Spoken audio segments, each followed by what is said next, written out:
selamat sore saudara pendengar dan juga pemirsa yang dari net. Berjumpa kembali dalam podcast Prosanta dari Mufedikul. Obrolan santai di sore hari ini selama kurang lebih 1 jam bersama narasumber dua senior di samping saya. Saya juga mungkin suaranya agak gemetar ya, karena yang diwawancara adalah senior ini. Baik, sesuai dengan topik kita di sore hari ini, saudara pendengar dan juga pemirsa, terkait dengan merintis karir menjadi kulit tinta atau jurnalis. Oke, sudah hadir narasumber, ada Kakak Yohanes De Godet. Selamat sore. Selamat sore juga Mbak yang cantik di sore hari ini. Kemudian narasumber selanjutnya ada Kakak Tommy. Halo, selamat sore. Selamat sore, luar biasa sekali di kesempatan sore hari ini. Oke, bagaimana kabarnya dua kakak senior saya di sore hari ini? Sehat? Iya. Sehat? Alhamdulillah ya sehat. Oh, alhamdulillah. Yang pasti tetap sehat. Pasti tetap sehat. Semangat selalu. Oh, dan semangat. Hari Minggu tetap libur cari berita atau selalu on stay berita meski di hari libur? Kalau menjadi tugas kita ya, nggak pernah mengenal kata libur. Yang pasti kita selalu siap ketika diberikan tanggung jawab, dan itu menjadi sebuah hal yang tentu harus kita sikapi seperti tadi ya. Resiko menjadi seorang kulit tinta seperti itu. Selalu siap ditugaskan, selalu ada isu, mari kita kejar, mari kita investigasi, dan itu menjadi sebuah Kebutuhan publik? Ya, betul. Oke. Kapanpun dan juga dimanapun, selagi itu informasi untuk kebutuhan publik, jurnalis kulit tinta siap? Siap. Harus. Oke. Ngomong-ngomong soal jurnalis, ini saudara pendengar dan juga pemirsa, seperti topik kita di sore hari ini, sudah kurang lebih 16 tahun. Ini istilahnya mungkin jari-jarinya sudah keriting ya, mengetik. Oke, kita mulai dulu dari mungkin kakak saya yang paling senior, Kakak Tommy ini. Kurang lebih sejak kapan ini? Atau berapa lama di dunia jurnalistik? Ya, kalau mau bicara lebih apa ya, kebetulan saya basic ya, jurusan komunikasi, sehingga tapi lebih intens ketika di tahun 2009. Jadi kebetulan kan di Kominfo pada saat itu kan membuka lapangan pekerjaan menjadi seorang kerja di dunia RRI broadcaster gitu, sehingga pada saat itu kita explore ya, yang mendaftar pada saat itu. Jadi selain saya sendiri ada juga Bung Yoris, kami ber-10 pada kesempatan itu. Akhirnya dibagi per masing-masing bidang kalau nggak salah seperti itu ya. Sehingga pada saat itu karena mungkin juga ya, bukan mungkin, tapi karena jurusannya di situ, akhirnya saya juga langsung terjun ke situ dan lebih serius terkait dengan yang sebenarnya yang kita tahu persis dunia lika-liku jurnalis itu seperti apa. Mulai dari situ. Oke, baik. Ini ada dua latar belakang yang berbeda ini. Kalau dari Kakak Godet, saya panggil Kakak Godet atau Kakak Diki? Mana-mana saja. Yang penting kita bisa berkomunikasi. Saudara pendengar dan juga pemirsa mungkin juga sudah tidak asing dengan dua narasumber ini yang selalu mengudarakan berita di Warta Berita Pagi pukul 5 dan juga pukul 17 ya. Oke, bagaimana kalau dari Kakak Godet? Ya, ceritanya lumayan unik-unik juga ya. Kita bagaimana awal itu dengan 10 sahabat. Di 2009 kita mulai meniti karir di RRI ya, pada saat itu masih Radio Pemda. Nah, kami ditempa, dan saat itu memang dari lembaga sendiri, dari pemerintah daerah, saya saat itu di teknik. Saya di teknik. Seiring perjalanan waktu, karena saya melihat bahwa teknik ini disibukkan dengan ulat-ulat kabel, saya bingung sendiri mau bagaimana. Akhirnya tim dari Jayapura melihat, wah ini kayaknya tidak bisa ini kita dicoba, dilatih lagi untuk bagaimana meramu membuat berita, dan disitulah basic kita mulai tumbuh. Akhirnya mulai dari 2009 pertengahan ya, di situ kita sudah mulai diberi kesempatan untuk menjadi seorang jurnalis. Kurang lebih sebelumnya berapa lama di teknik? Di teknik paling hanya 3 bulan berjalan. Karena apa? saya dapat strong dari Mike, makanya kan tidak lanjut itu. Oke, ini mix komedi kan. Oke, ini mungkin tentunya ada tentunya tantangan yang dihadapi, apalagi terlepas dari rekan kita atau narasumber kita Kakak Tommy yang juga memang latar belakang dengan pendidikan dari komunikasi. Jadi bukan tidak ada tantangan, tentunya ada tersendiri ya. Kalau dari Kakak Tommy seperti apa? Ya, betul sekali.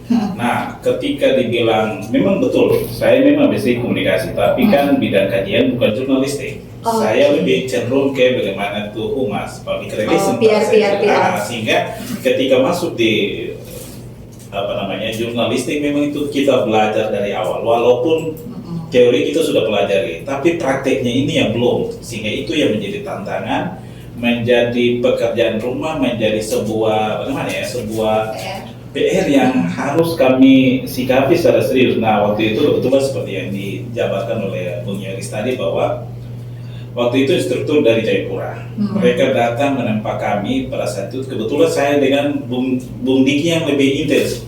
Ada juga teman satu almarhumah, Mbak Jurbina Dumbon pada saat itu. Kami bertiga di tempat di ruangan sebelah. Seingat saya pada saat itu dengan dengan dialek, dengan pokoknya ribet lah waktu itu. Jadi masih terbawa dengan dialek logat daerah masing-masing. Nah, bagaimana ketika kita diramu menjadi satu di lembaga penyiaran publik ini butuh waktu yang tidak mudah.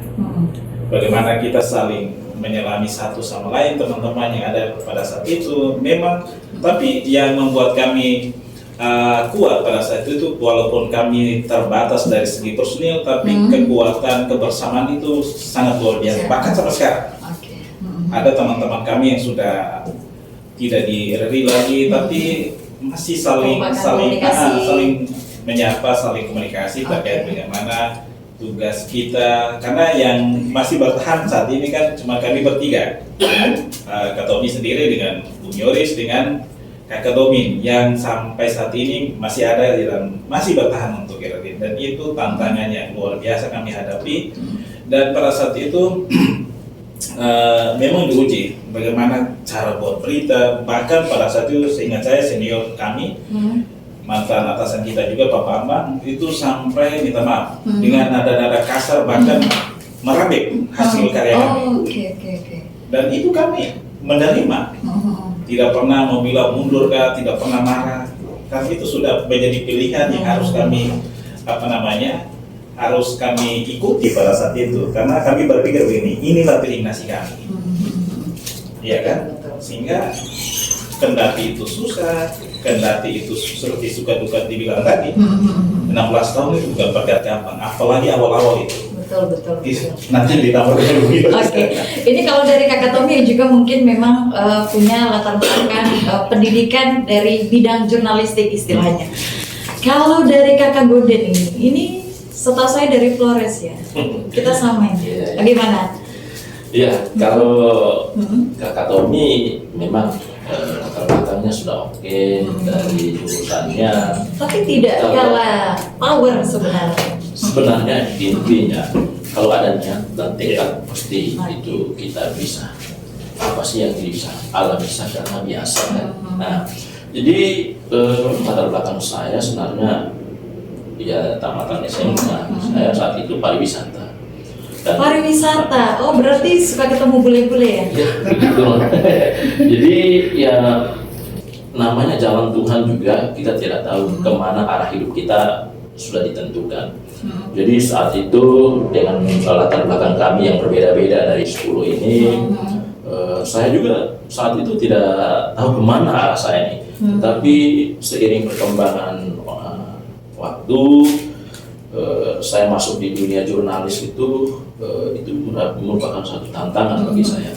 Karena saya punya ilmu itu berbeda dengan saat saya akan berjumpa dengan banyak orang. Bagaimana saya mulai membuat merangkai kata-kata ini yang memang butuh proses juga. Tapi kalau kita jalan dengan niat yang baik, tulus, dan punya kemauan yang kuat, sudah pasti kita akan jalani itu dengan enjoy intinya satu, kita jangan sombong diri.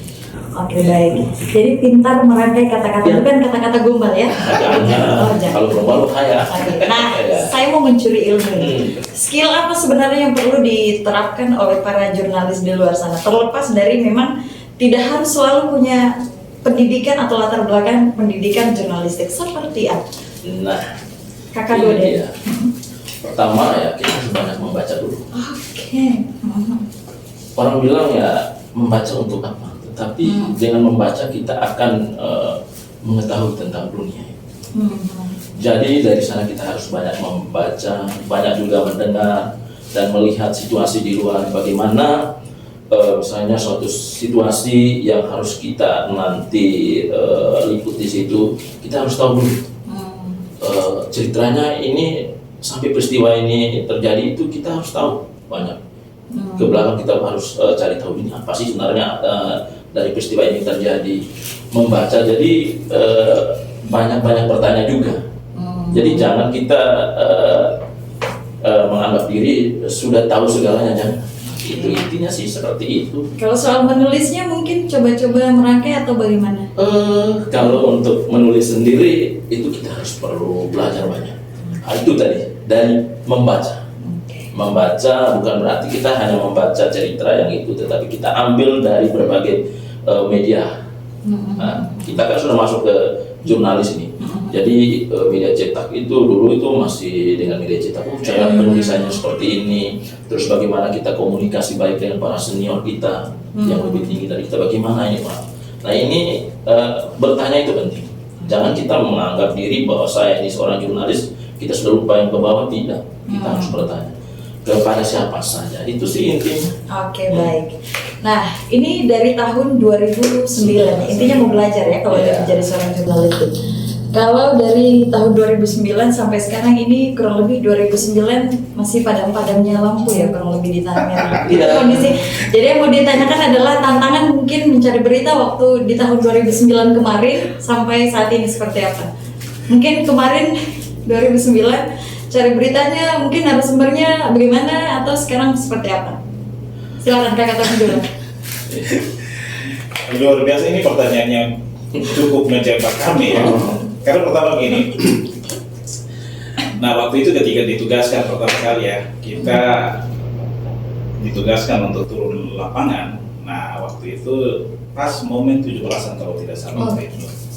Nah disitulah kami secara tiba-tiba, bukan tiba-tiba lagi, memang sudah direncanakan oleh atasan pada saat itu. Jadi kita semua diarahkan ke Kodim 1711 waktu itu.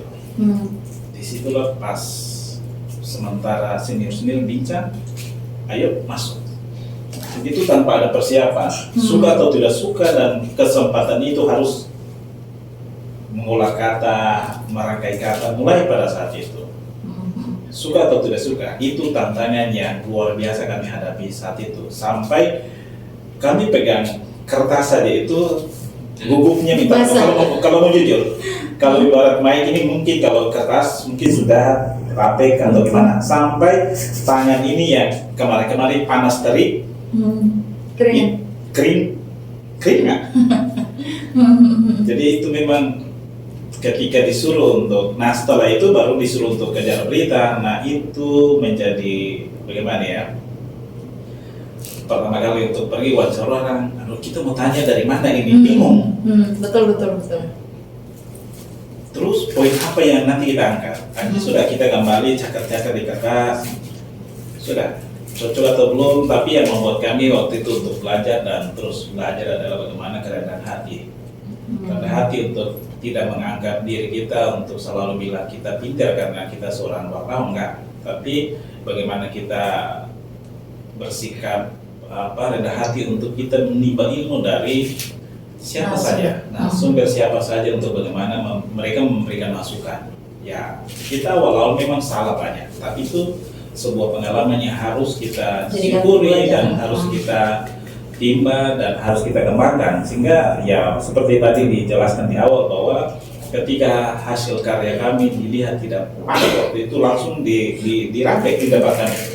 Sampai terkadang mau bilang air mata gugur, jujur saja karena kita sudah capek-capek tulis, terus tiba-tiba oleh atasan disuruh rapi, tidak pas.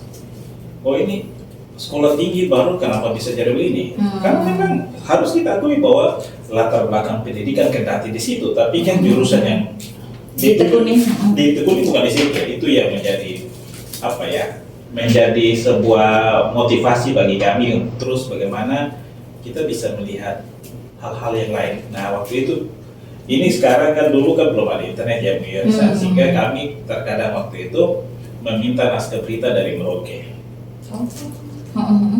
Jadi oleh SNIR, seingat kami waktu Pak Sever Fernand ya kalau nggak salah waktu itu, beliau datang bahwa sebelumnya kan Pak Bambang juga, mereka dari Jayapura sudah bawa. Itu yang menjadi patokan bagi kami untuk menulis berita radio seperti ini. Perlahan tapi pasti akhirnya sampai sekarang. Akhirnya itu kurang lebih berapa tahun akhirnya bisa? Kalau mau bilang berapa tahun, sampai sekarang kita masih berusaha untuk belajar. Jadi tidak pernah mengenal sudah cukup tidak. Tapi masih sekarang terus mau belajar, cara penulisan berita radio yang baik itu seperti apa. Apalagi sekarang dituntut untuk kita harus masuk ke online. Nah ini kan sebuah kesulitan yang bagaimana kita beradaptasi untuk dari yang orang bilang yang nyaman sekarang masuk ke sebuah tantangan ini yang harus kita sikapi dengan sikapi dengan terus belajar. Oke, baik. Oke, kita ke Kakak Goden dulu. Tadi juga mungkin sebelumnya di awal Kakak Tommy juga sempat menyampaikan bahwa ada tantangan mungkin di saat membaca berita itu ada dialek mungkin yang terikut. Bagaimana dengan Kakak Goden? Dan juga mungkin produksi berita di tahun 2009 itu apakah lebih susah atau lebih gampang berita didapat dengan tahun-tahun saat ini? Sebenarnya sama sih, tidak ada yang ini. Cuman pada saat awal-awal itu dialek kami dengan bahasa sama. Itu yang harus ditempa dan sampai di itulah namanya pimpinan kami juga menerima itu bahwa kami ini belajar untuk menjadi baik. Ditempa tadi seperti kakak kami, Kakak Tommy menyampaikan kertas dirabe dibuang, saya itu ditinju supaya lupa ada dialeknya karena ke bawah. Tapi karena tidak bisa rubah kalau itu dialek itu. Tapi kalau ditinju bibirnya bau belum. Intinya apa? Intinya ya kita harus menerima itu. Kalau mau menjadi seorang yang baik dan mau merubah, tentunya kita harus menerima. Bukan berarti menegur itu untuk merendahkan kita. Kalau kita sudah beranggapan seperti itu, kita tidak akan maju-maju. Jadi memang di 2009 itu terkait peliputan pertama itu pada saat itu yang masih narasumber kita ini takut saat itu. Kenapa ini? Atau mungkin kaget ini juga?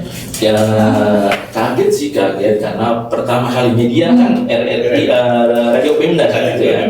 Radio Pemda saat itu yang pertama kali. Jadi ceritanya lucu nih Pak Ida. Bagaimana Pak? Jadi begitu saat kita turun pertama ke lapangan. Ke lapangan. Lapangan dulu tuh di sebelahnya. Masih ingat siapa yang pertama diwawancarai? Pada saat itu ya, ini lucu-lucu tapi punya cerita tersendiri ya. Saya dengan teman Domin ya, saat itu kita turun untuk liput lagi kegiatan di lapangan sebelahnya, lapangan Bina Marga.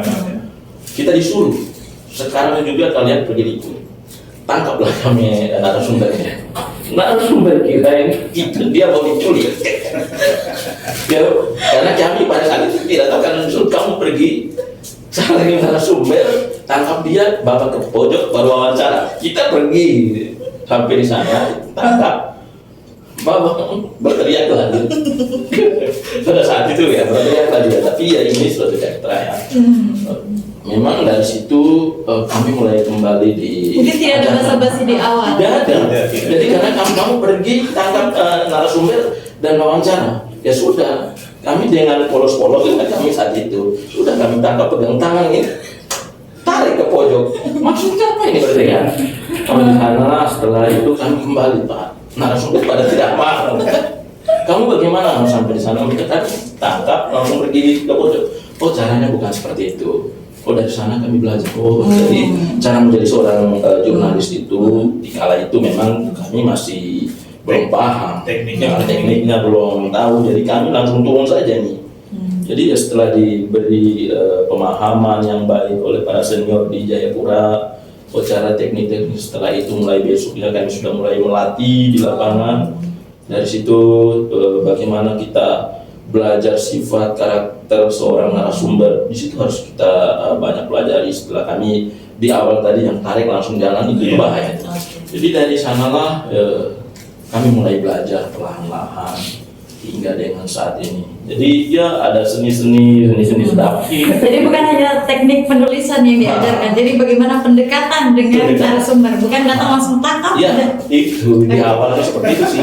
Oke baik, jadi ini awal-awal juga mungkin memang narasumber juga mungkin masih ketakutan, kemudian juga jurnalisnya juga mungkin masih bingung sebenarnya, hanya menyesuaikan dengan instruksi dari pimpinan, ditangkap, jadi takut lah narasumber. Kalau dilihat awal itu topik berita yang mana itu, lini mana, misalnya mungkin politik, sosial atau agama yang juga mungkin menjadi atau pendidikan yang menjadi sepertinya saya tertarik dengan berita dari link ini dari sosial mungkin atau semua bisa dikuasai saat itu. Ya saat itu kita tidak ada dibagi-bagi lagi dari ini apa semua. Semua. Jadi semua harus bisa. Jadi di sanalah kita belajar. Belajar mulai dari lini pendidikan, hukum, jadi semuanya sama rata. Jadi tidak ada lagi harus dari sisi sosial, tidak seperti itu. Jadi kita harus memang bisa pada saat itu harus dan diwajibkan karena hanya 3 saja ya di lapangan kita yang 3 orang saja yang di lapangan. Mungkin kalau pada saat itu seperti apa sih? Kalau Kak bagaimana? Memang seperti yang disampaikan oleh Bung Yoris tadi ya, kita memang dituntut untuk harus menguasai semua. Berbagai macam lini kami harus masuk, kendati pada saat itu punya keterbatasan yang luar biasa, personil yang terbatas, terus memang pengetahuan yang kami dapat juga pada saat itu memang karena belum semaju seperti yang sekarang. Semua serba otodidak yang harus bagaimana kami harus sikapi itu, dan itu yang menjadi cambuk bagi kami untuk terus bagaimana kita bisa mendengar lewat televisi bagaimana cara maksudnya seperti begini. Cara kita endingnya poin yang nanti kita bisa jadikan sebuah topiknya seperti ini. Itu semua kami belajar secara otodidak dan juga lewat berkat daripada senior-senior, sehingga memang kami sangat bersyukur pada saat itu. Dalam artian begini, karena waktu itu 10 orang, terus yang dituntut dia di lapangan hanya kami bertiga. Suka atau tidak suka, sudah menjadi kepercayaan. Jadi luar biasa kami pada saat itu. Mengapa sampai sekarang ini ya bukan memuji. Sampai sekarang orang masih mengenal kami karena pertama begini, bukan hanya dituntut untuk mampu untuk menulis sebuah berita, tapi pada saat itu kita kerja all round. Habis liputan malamnya menyiar. Sesuai dengan jadwal. Jadi tidak pernah mau bilang sampai jam, tidak. Kita nanti pulang tuh ada kalanya sampai jam 2, jam 3. Jam 3 subuh. Jam 3 subuh karena produksi berita selesai. Setelah itu lanjut menyiar. Oke, ini sudah disinggung terkait dengan menyiar ini. Jadi tidak hanya kulit tinta. Tidak hanya kulit tinta. Jadi mengudara juga. Kalau boleh tahu apa nama udaranya? Saya waktu itu kalau tidak salah waktu itu namanya Bung Faisal kalau tidak salah. Bung Faisal. Kalau Kakak Goden? Ya kalau saya pada saat itu ya nama udaranya Diki, jadi dikenal dengan Bung Diki kan itu. Itu kurang lebih disiaran berapa lama juga? Kami dari 2009 sampai ketika 2012 ya, atau bagaimana Bung Yoris? Waktu itu kita sudah mulai dibagi ke masing-masing bidang itu ketika seleksi pertama kali waktu itu ya. Sampai 2014 itu masih menyiar, tapi tidak seefektif yang lalu-lalu. Kalau yang lalu memang habis dari berita sudah sesuai jadwal menyiar sampai tutup siaran.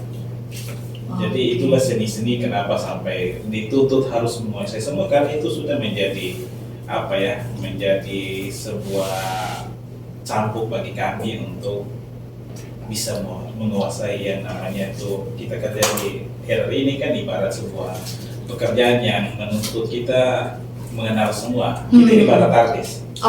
Karena luar biasa waktu itu kami menyiar, sudah fans sudah datang bawa makanan. Dulu fans masih berdatangan ya ke Banyak.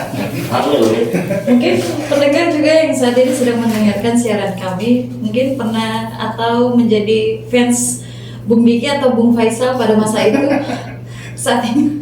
saat ini sudah jadi jurnalis di lapangan ya, seperti itu. Nah, ini selain dari tadi menjadi kulit tinta juga menjadi penyiar ya, mengudara kurang lebih 4 tahun.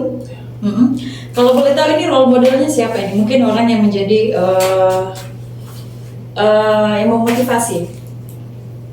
Siapa? Kalau dari Kakak Yoris, jurnalis yang menginspirasi siapa? Ada banyak. Kalau saya memang yang menginspirasi saya menjadi seorang jurnalis itu kita sebenarnya dari ini ya. Siapa? Sama. Tapi ada. Oke. Dan juga menjadi seorang penyiar itu ada. Jadi saya favorit itu sama Rani Indira. Rani Indira itu yang membuat saya semakin semangat bagaimana intonasi dan juga cara kita menyiar yang baik. Itu di sanalah membuat saya semakin semangat. Caranya seperti ini. Dan sebegitu idolanya sampai Rani Indira saat itu sampai juga di Tanah Merah ini. Dan saya lagi yang gonceng Mbak Rani. Luar biasa sekali. Jadi pada saat itu pakai motor Wing ya, ketawa sih Mbak Rani, tidak pakai helm. Ya, jadi menginspirasi saya itu Mbak Rani Indira. Mbak Rani Indira. Kalau dari Kakak Tommy siapa mungkin? Kalau Kakak Tommy itu mulai terinspirasi menjadi seorang penyiar, seorang wartawan juga pada saat itu tuh mantan pimpinan di RRI. Kebetulan beliau hadir pada saat Pak Fahmi Hadi.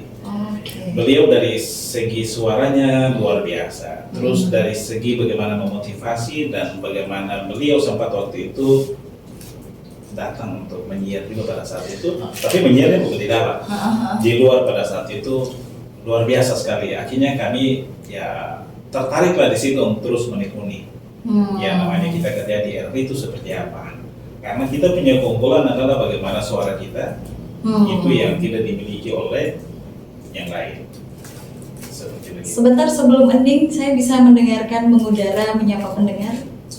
Kakak, bisa. Sebelum itu ditahan dulu ya. Oke, baik. Saudara pendengar dan juga pemirsa RRI, terima kasih Anda masih bersama kami di sore hari ini dalam podcast obrolan santai bersama dua narasumber. Kita dengarkan dulu satu lagu berikut.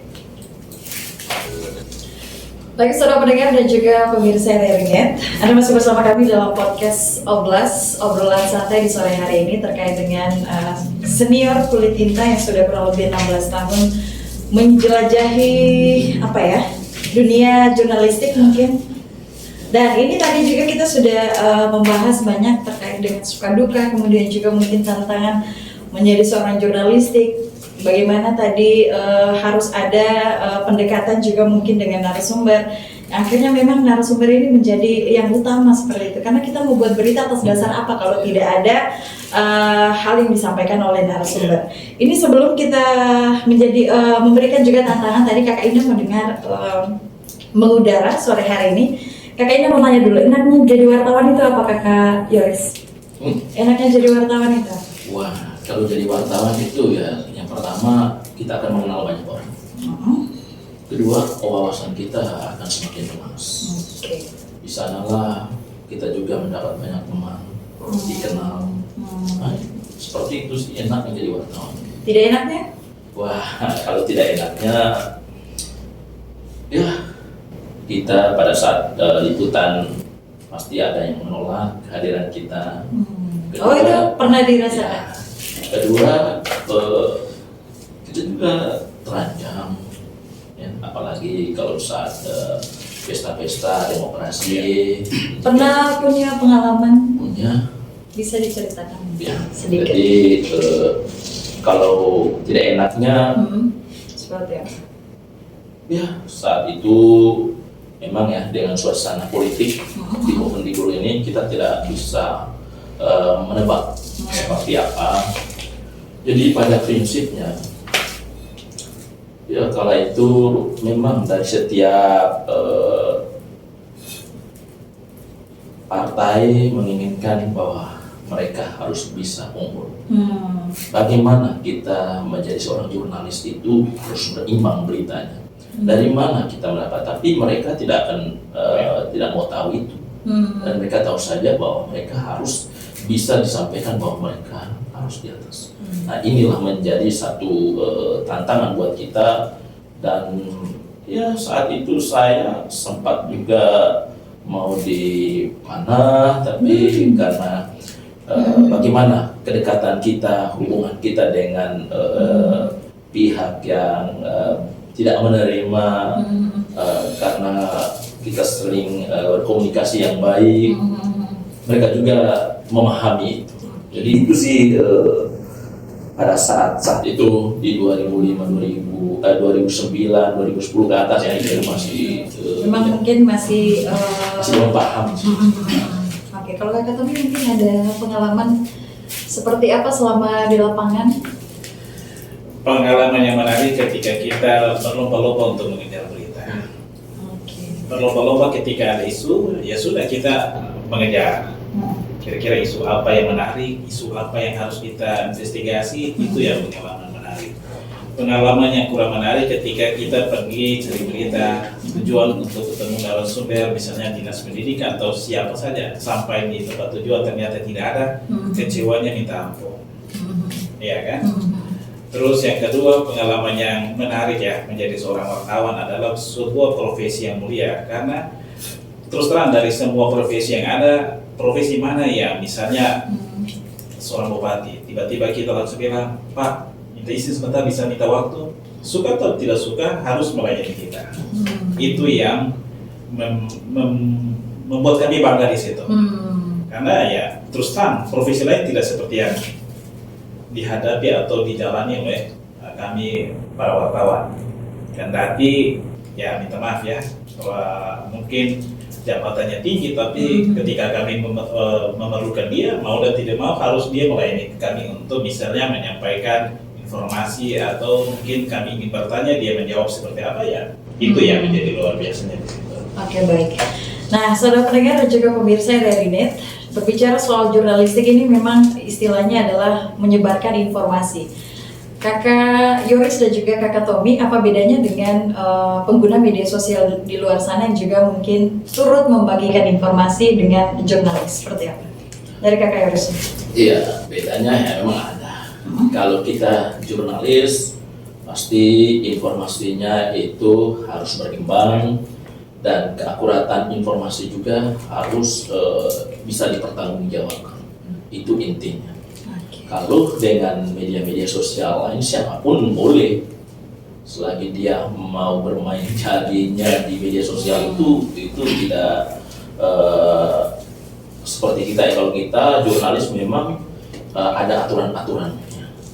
Ya, jadi tidak sembarang, jadi harus berkompeten. Kalau menjadi seorang jurnalis, dia harus kode etik jurnalistik itu harus memang benar-benar dia sudah kuasai dan tidak sembarang menyebarkan informasi. Karena kalau kita salah dalam membuat informasi, kita juga akan kena sanksi. Kalau media sosial itu siapapun, informasinya tidak bisa dipertanggungjawabkan juga. Keakuratan data informasi itu sih sebenarnya. Dari para mungkin pengguna media sosial yang juga turut membagikan informasi. Oke, baik. Mungkin dari Kakak Tommy nih, Kakak ini bisa mendengar suara indahnya saat mengudara kala itu. Topiknya apa dulu ini? Berbicara tentang temani pendengar akhir pekan aja. Karena hari ini hari Minggu ya. Langsung ya? Langsung. Oke, baik.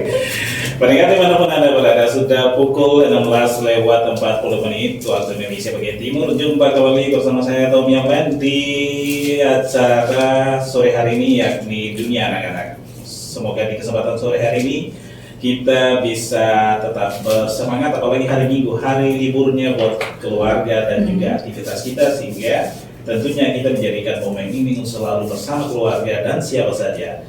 Dan sebelum kita masuk di pembahasan terkait dengan tema yang kita angkat dalam sekolah minggu kali ini, tentunya kami ingin menyapa buat seluruh warga masyarakat Bovendigul yang berada di 20 distrik, 112 kampung. Semoga hari Minggu ini menjadi hari yang penuh berkah bagi kita semua. Itu suara Bung Faisal. Bagaimana dengan Bung Diki? Ya, kalau Bung Diki ya mau ambil di mana ya? Di musik peraduan atau apa ini? Silakan. Oke, baik. Oke, selamat malam ya buat saudara pendengar Radio Republik Indonesia, Bovendigul di mana saja Anda berada. Selamat jumpa kembali di malam hari ini bersama saya Bung Diki. Tentunya ya, apa kabar semuanya? Semoga baik-baik saja di rumah ini. Ya, ada fans-fans kita yang selalu bersama RRI, ada Putri Kemar, ada masih diingat ya? Masih ingat para fans kami. Butterfly Ya, semoga di malam hari ini ya kita semua selalu terhibur, dan juga bagi yang lagi pacaran ya, jangan lupa malam minggunya ajak-ajak untuk bisa mengunjungi rumah lah, jangan pacaran di pinggir jalan ya. Oke, pokoknya semuanya kita harus happy. Oke, baik, siap. Itu tadi dua suara yang mengudara kala itu ya, di tahun 2014 Dari 9 sampai 2014 ada Bung Faisal dan juga Bung Diki. Memang suara Bung Diki ini cocoknya di malam hari ya. Oke, baik. Nah, ini mungkin menjadi yang terakhir. Kakak Tommy, mungkin seperti apa sih sebenarnya kalau mau dibilang menulis berita? Saya pikir semua orang saat ini sudah, tapi belum tentu bisa dan juga baik. Seperti apa menulis berita yang baik?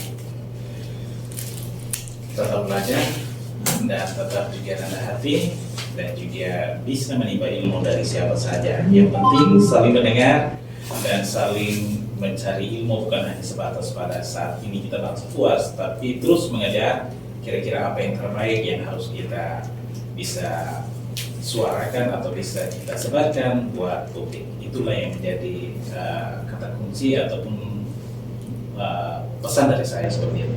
Oke, kalau dari Kakak Godin seperti apa? Ya, intinya jangan pernah kita puas dengan apa yang kita miliki hari ini. Teruslah belajar, rendah hati, jangan kita sudah tahu sedikit kita sombong, jangan. Tapi kita harus banyak belajar dan banyak bertanya. Siapapun itu kita harus menghargai. Menjadi seorang jurnalis, etika harus kita pegang. Dan jadilah jurnalis yang profesional, santun dalam bertutur kata. Itu yang penting, punya niat dan juga tekad yang baik. Pasti akan kita jumpai hal-hal yang memang menarik juga. Jadi ya, seorang jurnalis itu walaupun kita tahu, tetapi kita ini untuk memberitakan kepada orang banyak. Jadi kita harus juga dalam menjadi seorang jurnalis itu menulis juga harus yang diketahui oleh masyarakat itu arti-arti yang bahasanya tinggi. Karena ya kita bahasa pasar lah, seperti itu. Rendah diri, rendah hati ya, itu yang paling utama. Jangan kita sombong, intinya teruslah belajar, Mengutamakan keakuratan informasi kepada masyarakat. Jadi ya keakuratan itu juga berimbang, itu penting. Jangan pernah kita membuat opini, itu bahaya. Karena kita ini menyebarkan informasi-informasi yang menyejukkan. Intinya kita jurnalis itu memberikan informasi yang mengedukasi dan menyejukkan bagi masyarakat. Apalagi posisi jurnalis sebenarnya harus di tengah. Ya, kita itu independen, netral ya, tidak boleh. Apalagi dengan situasi seperti ini, saat ini pilkada, mari kita media, kita jurnalis itu di tengah dan memberikan informasi-informasi yang menyejukkan bagi semua masyarakat yang ada di Bovendigul itu inti. Oke, tapi kalau kita tarik ulur tadi menjadi pelajaran juga mungkin etika tadi bagaimana dengan pendekatan dengan narasumber sebelumnya, mungkin tadi ada pembelajaran yang bisa diambil dengan cara mungkin yang tidak baik ditarik seperti apa mungkin ke depannya seharusnya untuk pendekatan kepada narasumber. Kalau pendekatan pada narasumber, Akhirnya yang berjalan di lapangan seperti itu. Mungkin dihubungi dulu Bapak minta tolong atau seperti apa akhirnya. seperti tadi oleh Bung Yoris, Karena yang kita pelajaran tangkap ya.